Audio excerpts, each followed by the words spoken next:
Hello guys and welcome to Cat's video production. We're talking about political situation around us, even in sunny Isle Beach, where is the George Bardmesser going to be a city commissioner very soon, and I hope everything is going to be great. Hi George, how are you? What is your opponent is doing right now? Guess what? We'll talk about that. So welcome everybody once again to the English language version of this. This is, I think, our third English language broadcast. So we hope to make this a regular feature, at least for the next few months or a couple of months. People and need maybe it. afterwards. People need it. Oh my God, yeah. Yeah, To know the truth about what's going on in Sunny Isles. Let me first extend an extra special welcome once again to the soon-to-be former Commissioner Jerry Joseph. We love having you watching us. We know you are watching us. In fact, today I saw Jerry at City Hall, and just from the way he looked, I could tell that he's very anxious to see this broadcast. Jerry, welcome. We generally so he's invited. That's great thing. Oh, he's definitely invited. Yeah, he absolutely he's invited. Generally, we try to make this broadcast, focused on the issues. Okay, so it's not about personalities. It's really about the issues that are facing, our city. As the last time we talked, that we love Jerry, and this is like for his improvement. Absolutely. I mean, everything we say, we say with love. We say because we want to give Jerry an opportunity to improve himself.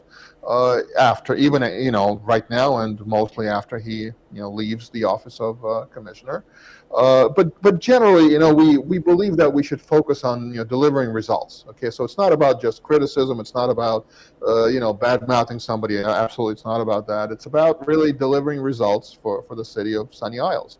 Let's talk about the issues, and let me actually start with share screen.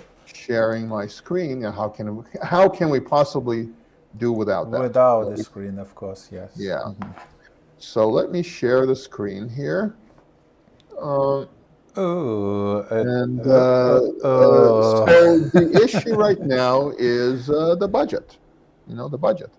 Let me see. Can I see? Yeah. So wait, what happens if I do this? Okay. So the budget. The way the process works is it starts roughly April, May, when the staff at City Hall, they put together a budget. It gradually proceeds to some sort of final version. And about 10 days ago, 10 or 12 days ago, there was a first vote on the budget. And we talked about that last time, actually. And Jerry stood on principle. Okay, now the budget is going to be about $20 million more than it used to be, than last year, actually. So Jerry stood on principle, and his principle was that there were some things in the budget that he simply could not vote for. Okay, so that's good. I mean, there are 3 city commissioners or 4 in Sunny Isles currently. There are 4 commissioners and 1 mayor. So the commission is 5 people. So the mayor and 4 commissioners. So his vote is important, right? In this. Yes. To pass anything, you need 3 votes. So yes, it's even closer than the Supreme Court, which is 9 people, and therefore you need 5 votes to pass anything. So here you need 3 votes out of 5 to pass anything.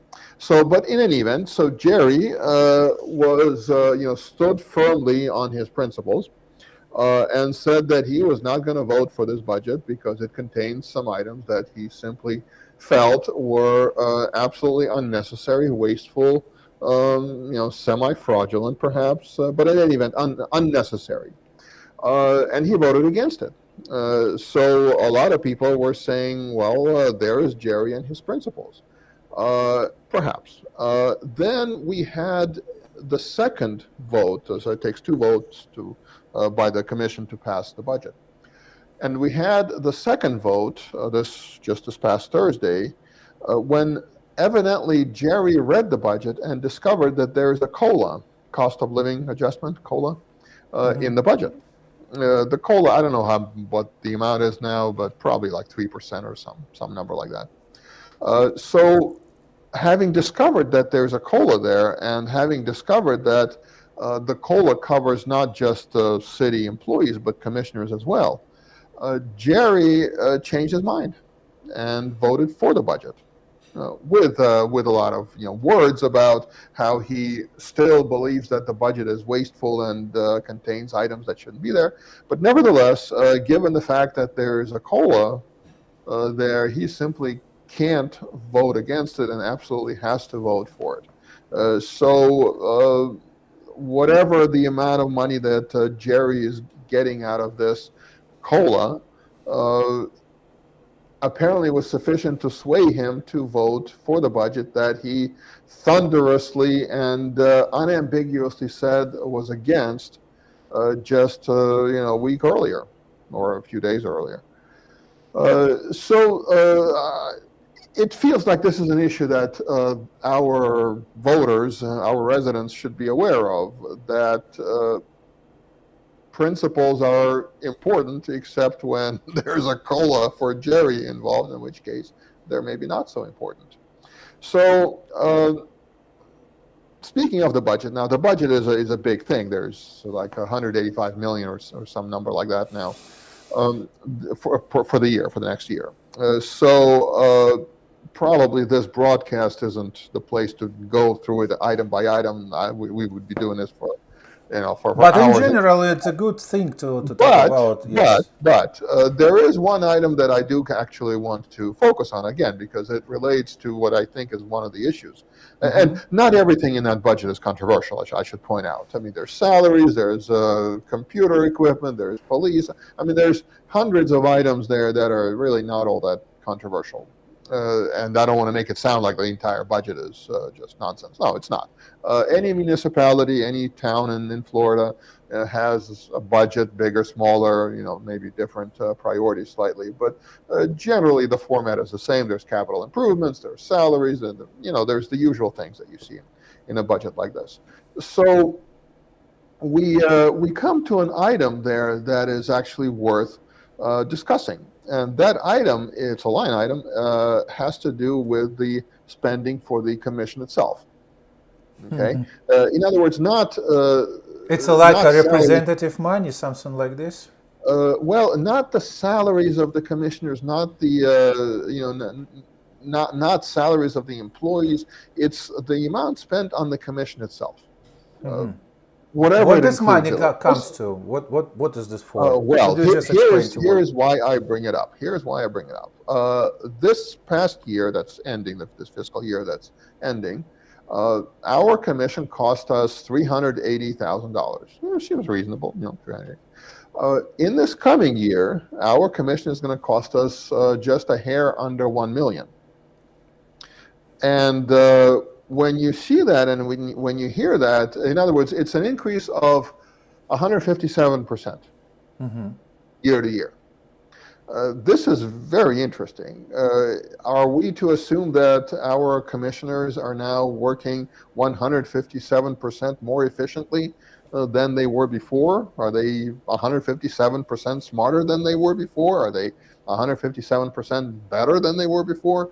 Well, presumably not. I mean, I don't think much will change from September 30. Maybe after you win, probably it's going to change the situation. Because the election isn't until November, but according to this, between September 30 and October 1, our commissioners, such as our very own Jerry Joseph there, whom you see on the screen, will become 157% more effective at their jobs. That's one explanation. The other explanation is that there's some expense that the commission is spending money on that is going up in price considerably. And the only such expense that I could think of is the restaurant meals from Timo.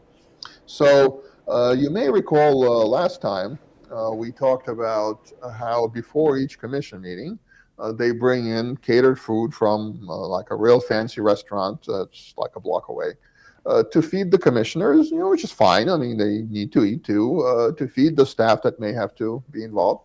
That's fine too. But the problem is that Jerry always ends up taking like a huge box of it home, to feed his friends and family. Now, restaurants, in case you haven't noticed, have gotten considerably more expensive in the last, year or two. I'm not sure you can actually eat lunch for two these days at a decent restaurant for less than like $100. That's probably the absolute minimum. And I'm not talking a super fancy meal either. I'm talking just like a regular meal at a average to decent restaurant. But Timo is not an average to decent restaurant. Timo is a high-end restaurant. So I'm guessing that Jerry, whom you see again in this photo on the screen, is feeding his friends and family, and there's more of them, probably more friends and family to feed, and the price of food has gone up, the price of restaurants has gone up. So Jerry is costing us an extra $600,000 a year, or would be costing us if somehow, I'm extremely unlikely, but if somehow he were to remain commissioner, he would cost us an extra $600,000 a year because all that food just for food, yeah. I mean, somebody's got to pay for it. I mean, and it's not paying for itself. American taxpayers. Yeah. There you have it.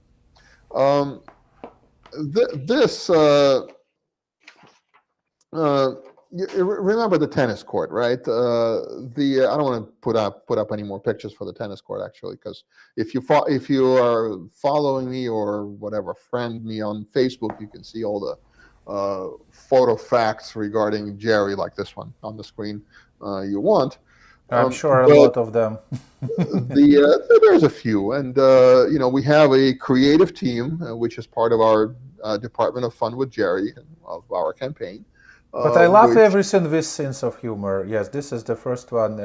Again, we do this not because we want to make fun of Jerry. We do this to make a point. I mean, Jerry is really just an avatar of the bloat that is afflicting has been afflicting our city for the last, I'd say 3.5 years, really. And we talked about that last time. But the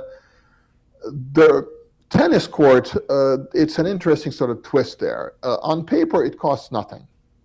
You're saying, what? It costs nothing? That's interesting. How it's possible? And it is interesting because the land there, it's going to be, in effect, divided into two pieces. One is going to have the tennis court, and one is going to have a sales center built on it for one of the new buildings that are being built here. Okay, so the people who are building the building and who will own the sales center, they're actually paying for the tennis court. Okay, except they're getting what's called a rent abatement. In other words, the rent that they would be paying to the city for the land on which it's built, they don't have to pay. Okay, because they're delivering a tennis court. So on paper, it costs nothing, except it actually costs us $1 million. Okay, so Jerry is actually a very expensive commissioner as commissioners go. I mean, having Jerry there is ending up costing us, the taxpayers, a lot of money, and this is, probably it's just the tip of the iceberg. It's just the things that you can sort of easily see with unaided eye, so to speak. But again, we're not here to criticize. We're here to propose solutions, right? And here's another problem that perhaps is in need of a solution. And let me show you this little picture. Okay, so Sunny Isles, for those who don't live here, the city really came into existence in 97. Okay, up until then, it was unincorporated county land. And all the buildings that you see on the east side of Collins, in other words, right on the beach, did not exist at the time.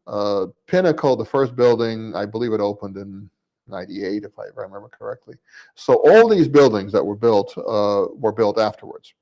The key problem that virtually everyone in Sunny Isles will tell you about is overdevelopment. Okay, meaning none of these buildings come free. I mean, there's a cost to the city, there's a cost to the surrounding environment, the urban environment, traffic. In other words, there's no free lunch here. Be that as it may, what kind of buildings are built and to some extent what height these buildings are is something that the city commission has some influence over. So what you see on the screen there is St. Regis Towers. In fact, this building, it's not built yet. It's in the process of being built. Okay, so this building right here that you see the edge of, that's where I am actually. Like right there is where I am. Okay, so our building is about 38 floors. Okay, this building here is about 30 floors on the other side. So left to right is south. Okay, so this building I can see from my window. Right now, this does not exist. Okay, so what? So Jerry ran as an anti-development candidate. So he was dead set against development, no development, none. And the very first vote that he takes is to allow these towers, which weren't quite so tall, to be even taller. Okay, so right now they're projected to be, I believe, the biggest, hugest, most gigantic, most ginormous towers in Florida. And the very first vote, remember that Jerry took was to make them taller. Now, it is perfectly acceptable for somebody to be against development. Okay, it is perfectly acceptable for somebody to be for development. Like, for example, you can legitimately hold the position that the more such buildings, the better. Okay, I mean, it's a free country. You can hold that position. You can hold a position that we don't need any development. You can hold a position in the middle that we need some development, but not too much. We need smart development. That's my position. But Jerry's position was no development. And then the very first vote is for these, gigantic super towers that are going to be built here. So food for thought, food for thought. Apparently the principles are very flexible when it comes to Jerry, or he doesn't really have any principles. So switching topics slightly, and on a more, let me turn the screen sharing off here. Yeah, to make more quality on your video. Yeah. So, and we spoke about this in the Russian broadcast on Friday. Yeah. Was it Friday? Yeah, Friday. So Friday. A few days ago, I go to the mailbox and I get mail and I return, and a friend of mine sends me like a scan of Jerry propaganda. I say, okay, fine. And then he calls me and says, well, did you get it? Did you get it in the mail? I'm like, well, yeah, you sent it to me. What do you mean? No, he says, did you get it in the mail? I'm like, what do you mean in the mail? In the mail, like, didn't you get it? I'm like, no. So it turns out that Jerry is sending this to people in Sunny Isles, okay, but he's not sending it to me. Okay, the pity. You should ask him why you did not receive it. I am extremely upset about this. Extremely upset, because I am probably the only person in the entire Sunny Isles. I mean, we have 22,000 people who live here, and I am literally the only person who would even read this stuff. Okay, everybody else, I had to go and fish it out of the trash can. Okay, once I found out that these things are coming. Okay, so I can imagine you just looking in the trash can, this piece of paper. Like we have the mail room, right? Everybody gets their mail, and there's a bunch of stuff in there that people just throw in the trash and just keep the actual real mail. Okay? Probably a lot of them. Found but that's not the point. The point is everybody's getting these except me. Literally, the only person out of 22,000 people who live in Sunny Isles, the only person who would read any of this stuff, and I would read all of it carefully. Okay, the only person, he didn't mail it to me. Why? Is it discrimination of some kind? Like, for example, is it age discrimination? Like the fact that I'm 20 some years younger than him? I mean, is he discriminating against me by age? Is it looksism, like the fact that I look better than him? Is he discriminating on that basis? I think that's political discrimination, because you're a Republican, he is literally right now Democrats. He was a registered Obama voter during Obama years, as I've mentioned before. He was a registered Hillary voter during the Trump years, a registered Biden voter.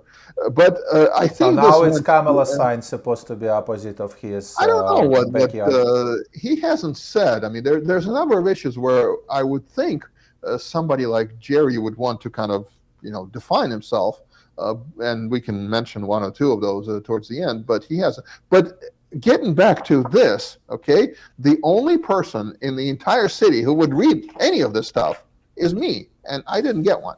Okay, but so I eventually got my hands on it, and I'm reading this, and what's the first thing I see? The picture. Now, this is called false advertising. This is not what Jerry looks like. Okay, absolutely not. It would be like me, I don't know, using a high school picture of myself to run for office at my age now. Okay, so this is clearly false advertising. Okay, but perhaps unintentionally, Jerry did include a few interesting things on here.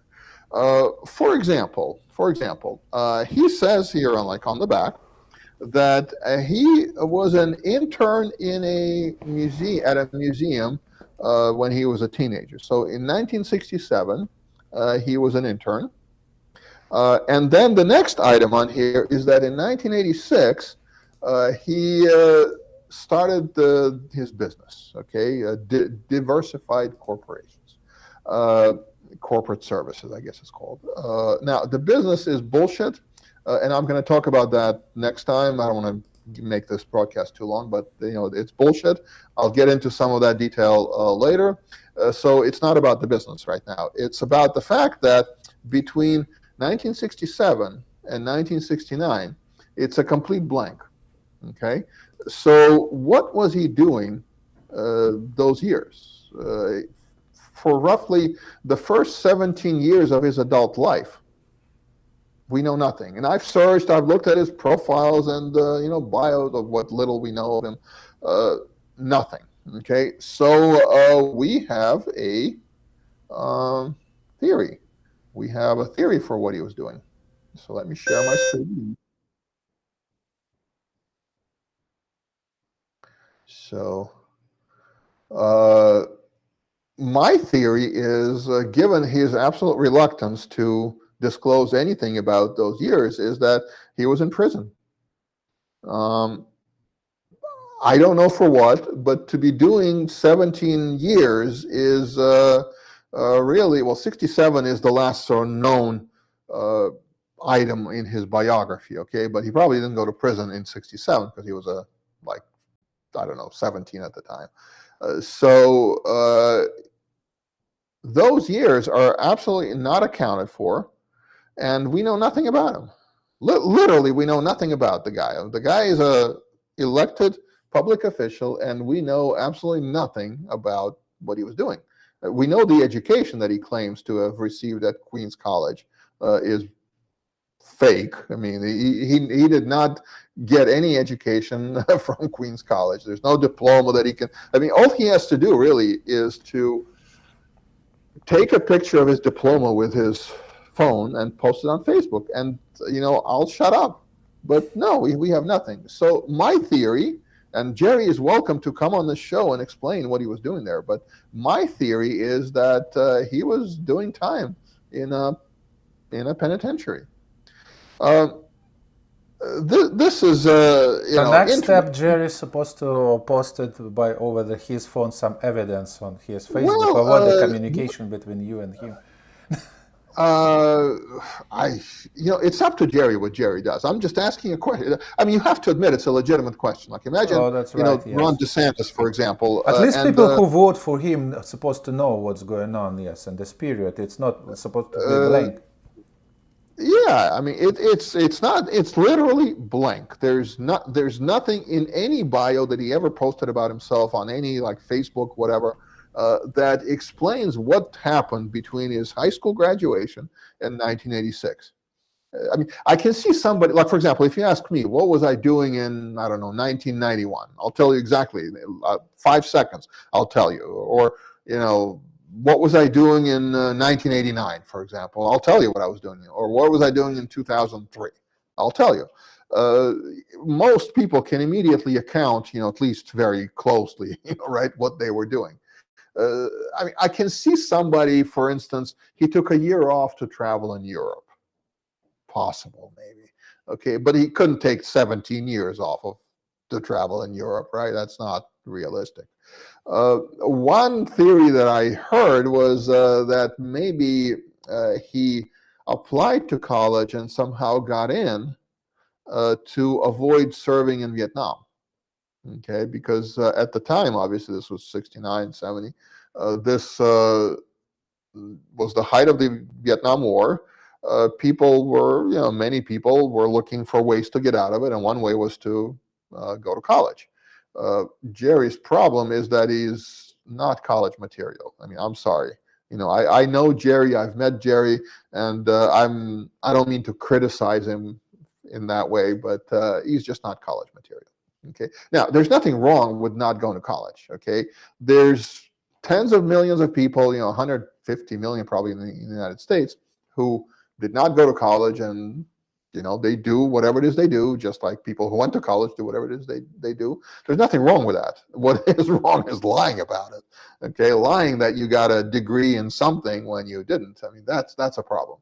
But in Jerry's case, maybe he got like a draft deferment, it was called, I believe, in those days, if you go to college. But ultimately, if you go to college, generally you don't end up being drafted. So that might have been a motivation, but that doesn't account for the whole stretch of 69 through 86. I mean, the draft ended, I believe, in 1976, I think was when the draft ended. So at that point, you don't have to hide, you don't have to do anything. You can at least tell us what you did from 76 to 86. But no, we know nothing. We literally know nothing. I mean, I think it's a problem. So going on to this little masterpiece here, what else has Jerry been doing for us? Okay, I mean, really, we're not here to just talk about Jerry per se. It's not that interesting. He's not that interesting. I mean, the issue is, okay, what has Jerry been doing for us as residents of Sunny Isles? For example, according to Jerry, he assisted condo managers to remedy pool and elevator permit issues. Okay, I can't speak for every building here, but I can speak for two.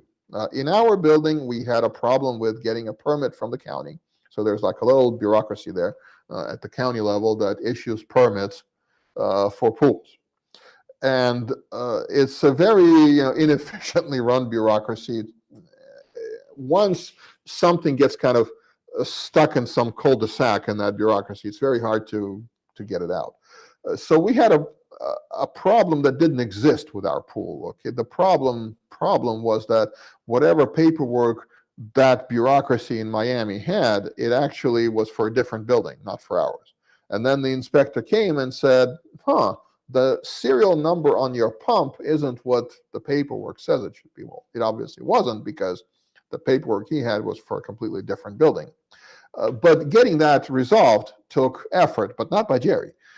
Getting that resolved took effort by our board president and our manager, our building manager, where they went to the bureaucracy there, and they sat there for many hours until the bureaucrat who had to sign off on the permit finally signed off on the permit. I mean, that's what physically happened.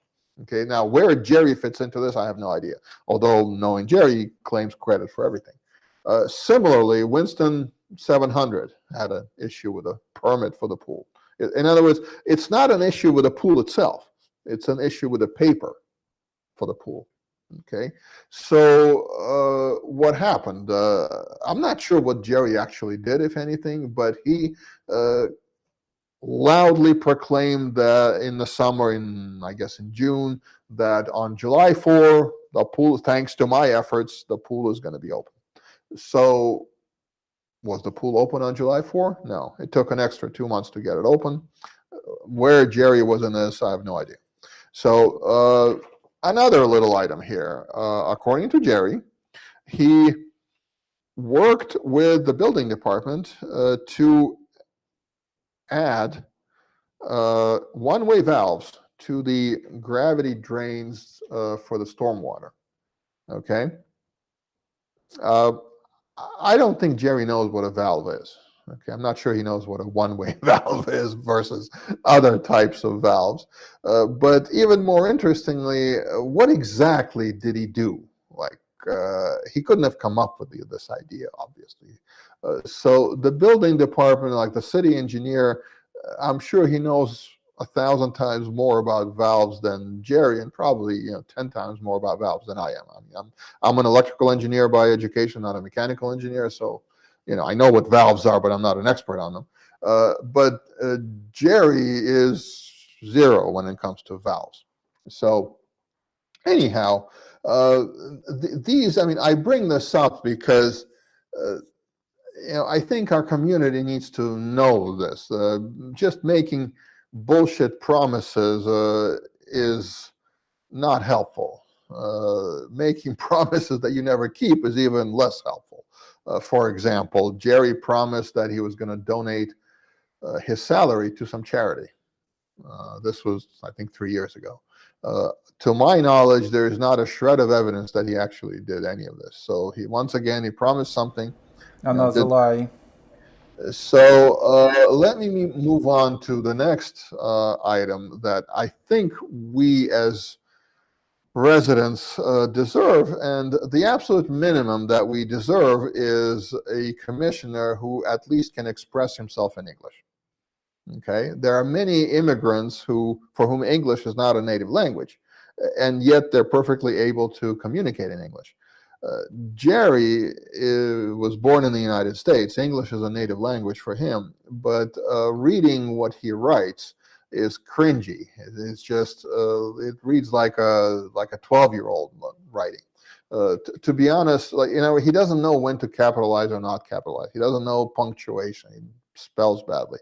It really reads like a 12-year-old trying to write something. And now he can write any way he wants. I don't care. But when you're a commissioner, at a minimum, you should maybe just reread whatever rant you were writing before you just put it out there. It's not Shakespeare. It's not William Wordsworth. It's none of that. I understand that. But at a minimum, it should read like it's something written by a person with a minimal command of English. Okay, so English as a second language class, and which is what this photo is about, is really just to kind of indicate that maybe he just needs to think a little more about when he's writing something, because sometimes I get the feeling he just types and doesn't reread it. It would improve slightly if he just reread the thing. So we've been going for half an hour. I don't want to make these things too long. So a couple of a week ago we had a meeting of the Historical Preservation Board. So we have 4 structures in the city that are historical, and there was a question about one of them. So we had the meeting, and imagine my surprise when Jerry actually shows up.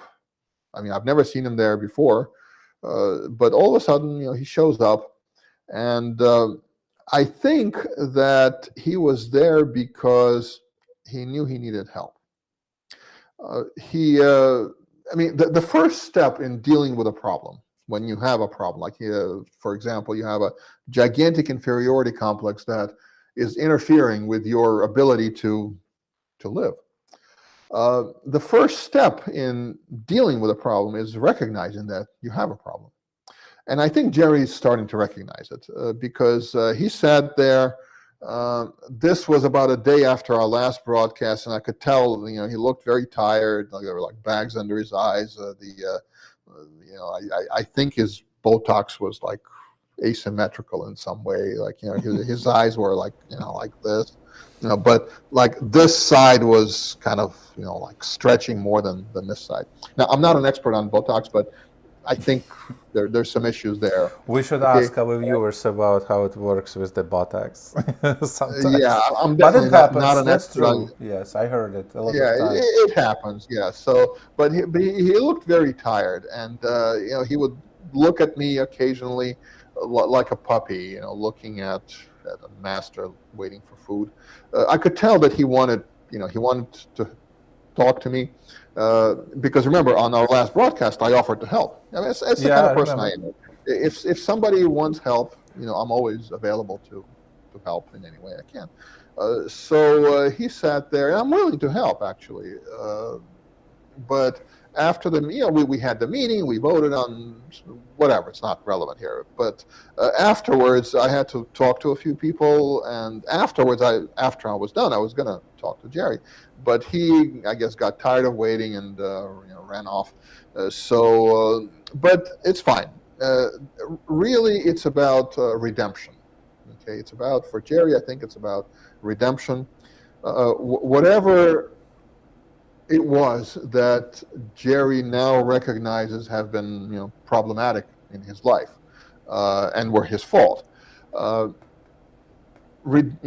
concept of redemption really applies. So I think he's looking for ways to redeem himself, which is why, again, Jerry, if you need help, I'm available. There's really no shame in seeking help if you're in that position. So I just want to say that to Jerry personally. Yeah, we've been going now, about 40 minutes. We probably I don't want to make these The longest, yeah, okay. Tuesday afternoon things too long. So maybe we should kind of wrap up. Let's see. We have one more photo of. Oh, that's hilarious. Yeah. Jerry only. Yeah. Who is Timor? Oh, this is the restaurant. Yes, Timo okay. Timo is the restaurant. I mean, people who live in Sunny Isles, it's as I was saying before, it's a very nice restaurant, very expensive, and naturally that's the restaurant that's feeding, Jerry and his friends and family. I mean, for $600,000 a year, that's probably all they do is eat Timo food the whole year. I'm guessing His at our favorite expense. restaurant. So there's Jerry.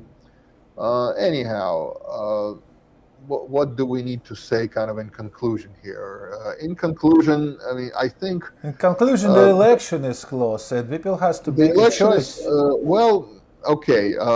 We've been, so the last couple of evenings, we've been going around the buildings, knocking on some doors. I think we've knocked on, in 2 days, probably about not quite 200 doors. Now, not every door has people answering, obviously. Some people are not home, whatever. But I can tell you that telling people that Jerry is your opponent definitely is, helpful. I mean, like what we had a couple there, and probably in their 60s, maybe 70.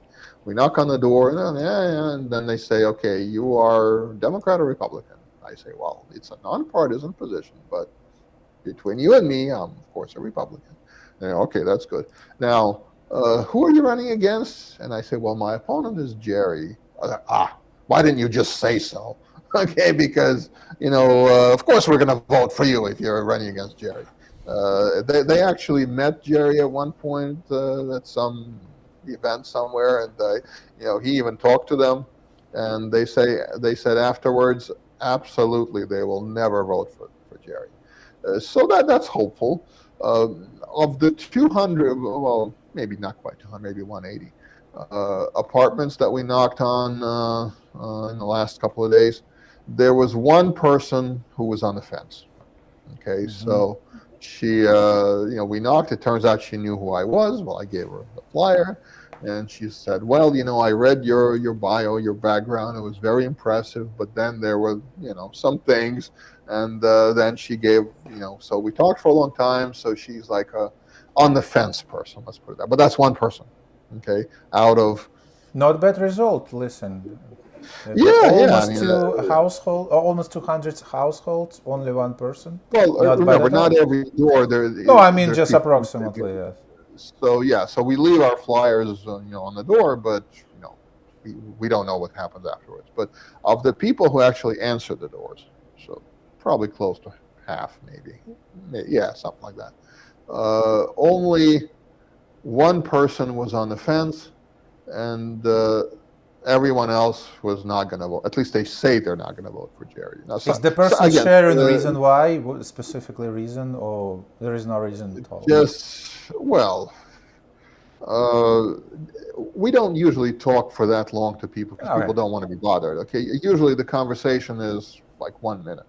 Okay, like here I am, I'm running for commissioner, etc. So usually it's about a minute. Just like for greetings, right? You came Yeah, and say, hello, it's typically not a long conversation.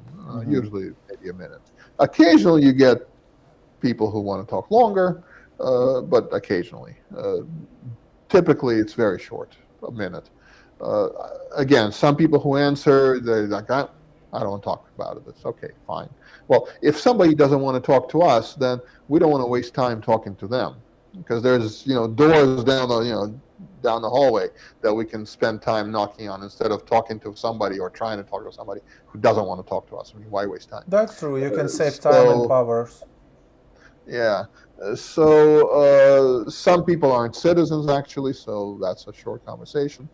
Some people aren't registered and don't want to be registered to vote. There's a few of those, not many, but there's a few. Some people are not registered but do want to be registered. That's a good thing, and we help them. So there's no one reason, but generally, I mean, if a person is Russian speaking when they answer the door, usually I don't need to say much. I mean, usually. English speakers, because the community knew you and know what you're doing, and you are politically most people, active not everyone, person. but yeah, most people do know. Now, some of them we've met on the street already, so it's a short conversation. It's a real short conversation. Like they say, "Don't worry, we already have your flyers. We're voting for you." Like, don't worry. Well, in that case, thank you. We won't bother you anymore. So some people have seen me on TV. And that actually only added to my popularity. So it varies. It varies. Generally, there are very few, at least that we run into, there are very, very few fans of Jerry. I mean, just whatever reason they give, usually it amounts to, I talked to him and he made my skin crawl. Just... So, or some variation of that. Now, again, when I say this, I don't want to make these broadcasts about, just sort of wailing on Jerry. That's not about it. That's cool. Yes, let's wrap up. But it's about the issues. Before we wrap up, say about the people can come to your website to be a volunteer and help your campaign as well. Right. So it's really about taking our city to a brighter future and how to do that. It's about delivering results ultimately. I mean, that's what it's about. If all the campaign was just saying funny things or true funny things about Jerry, I could do that for hours probably, because there's so much material to work with. But that's really not what it's about. So to Jerry, we're doing this because we love you. Okay, it's I know no one else does, but we do. Okay, Nick and I, we love you. Yeah. So that's why we're doing this. We do believe that there is a possibility of redemption for you. So no one is beyond redemption, not even you. Okay, so we believe that. We think that Sunny Isles has a bright future with you as the ex-commissioner. So there's hope. I mean, I want to end this on a positive note. So. Yes, guys, and let's vote for George Bardmesser, a fresh perspective for the Sunny Isles Beach as a city commissioners. Really appreciate your time you was with us.